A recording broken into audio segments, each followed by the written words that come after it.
শবে বরাত কয়েকদিন হলো হয়ে গেছে। আজ একটু দেরিতে হলেও ভিডিওটা শেয়ার করলাম। আসসালামু আলাইকুম সবাইকে। সবাই কেমন আছেন? শবে বরাতের দিন ইফতারের পর ভাইয়ের বাসায় দাওয়াত ছিল। গিয়ে দেখি ভাইয়ের বউ কত সুন্দর করে, কত যত্ন নিয়ে কত কিছু আয়োজন করেছে। পিঠা থেকে শুরু করে রাতের খাবার একেবারে ভরপুর আয়োজন। তো চলুন আপনাদেরকেও দেখাই এখানে ওরা কি কি আয়োজন করেছিল। প্রথমেই দেখতে পেলেন দুধ পিঠা, তারপর তেলের পিঠা, তারপরে ছিল রুটি পিঠা, তারপরে ওপাশে ছিল হচ্ছে সুজির হালুয়া, আর এখানে আছে হচ্ছে সাদা পোলাও। এই সব আয়োজন আমার আপনজনদের ভালোবাসা দিয়ে বানানো।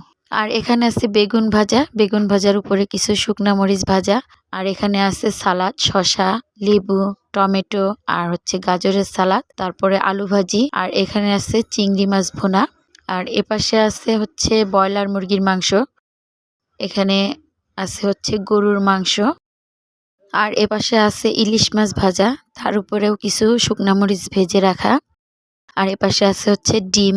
এই ডিমগুলো সিদ্ধ করে তারপর লবণ হলুদ দিয়ে এভাবে ভেজে রেখেছে। আর এপাশে দেখতেই তো পেলেন দুধের পিঠা, তেলের পিঠা, আর এপাশে আছে মিষ্টি, সাদা রসগোল্লা, আর এপাশে আছে হচ্ছে কালো মিষ্টি। দেখলেই জিভে জল চলে আসে, কি লোভনীয় মিষ্টিগুলো। তো যাই হোক, এপাশে আছে হচ্ছে হালুয়া, বুটের ডালের হালুয়া, তার উপরে কিছু বাদাম কুচি দেওয়া। সব আয়োজনের পর এবার আসল মুহূর্ত, খাবার খাওয়ার পালা। সবগুলো আইটেম দিয়ে ভাইয়ের বউ নিজে হাতে আমার প্লেট সাজিয়ে দিল।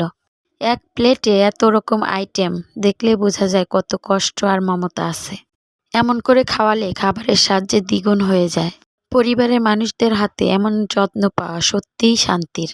আল্লাহ যেন ভাইয়ের বউদের এই ভালোবাসা আর এই আন্তরিকতা সব সময় অটুট রাখেন। আল্লাহ সবাইকে এরকম সুন্দরভাবে মিলেমিশে থাকার তৌফিক দান করুন। আল্লাহ যেন আমাদের সবাইকে এমন সুন্দর মুহূর্ত বারবার দেখার তৌফিক দেন। ভাইয়ের বউদের অনেক অনেক ধন্যবাদ এত সুন্দর আয়োজন আর আন্তরিকতার জন্য। ভালো থাকবেন সবাই। আল্লাহ হাফেজ।